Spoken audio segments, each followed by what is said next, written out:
Bon, très chers cinéphiles, on a une bonne nouvelle, hein. Vous vous souvenez, j'avais fait la critique du spin-off de John Wick, Ballerina, avec Anna de Armas, du coup. Film qui se déroule entre John Wick 3 et John Wick 4, pour information, sur un nouveau personnage. J'avais trouvé le film nul à chier, je m'étais endormi devant.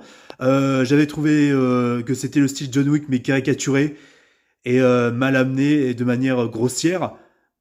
Et c'était pas le problème parce que c'était une femme héroïne, non, c'était pas ça, hein. C'était pas ça le problème, c'était pas parce que le personnage, c'était pas parce que le personnage principal était une femme.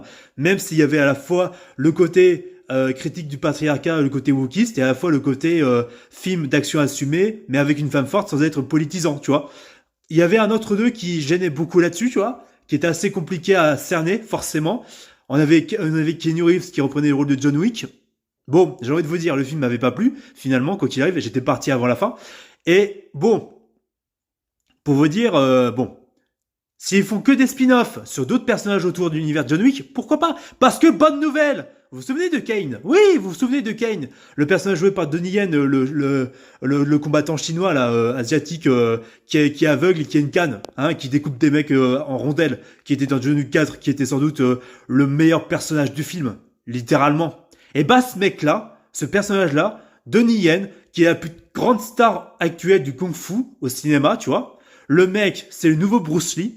Je respecte infiniment ce gars-là. Je l'adore, j'adore cet acteur. Il avait joué dans les Ip Man que j'adore. Ce mec-là est incroyable, c'est un combattant de bâtard. J'ai envie de vous dire, ce mec-là, faites un film sur lui.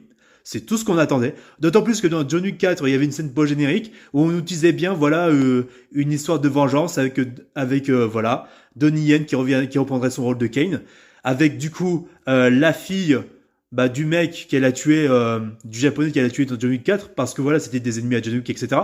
Parce qu'il y avait le contrat que John Wick avait sur le cul, tu vois, où tout le monde voulait le buter par rapport aux événements de John Wick 2 et John Wick 3. Hein. Donc voilà, j'ai envie de vous dire.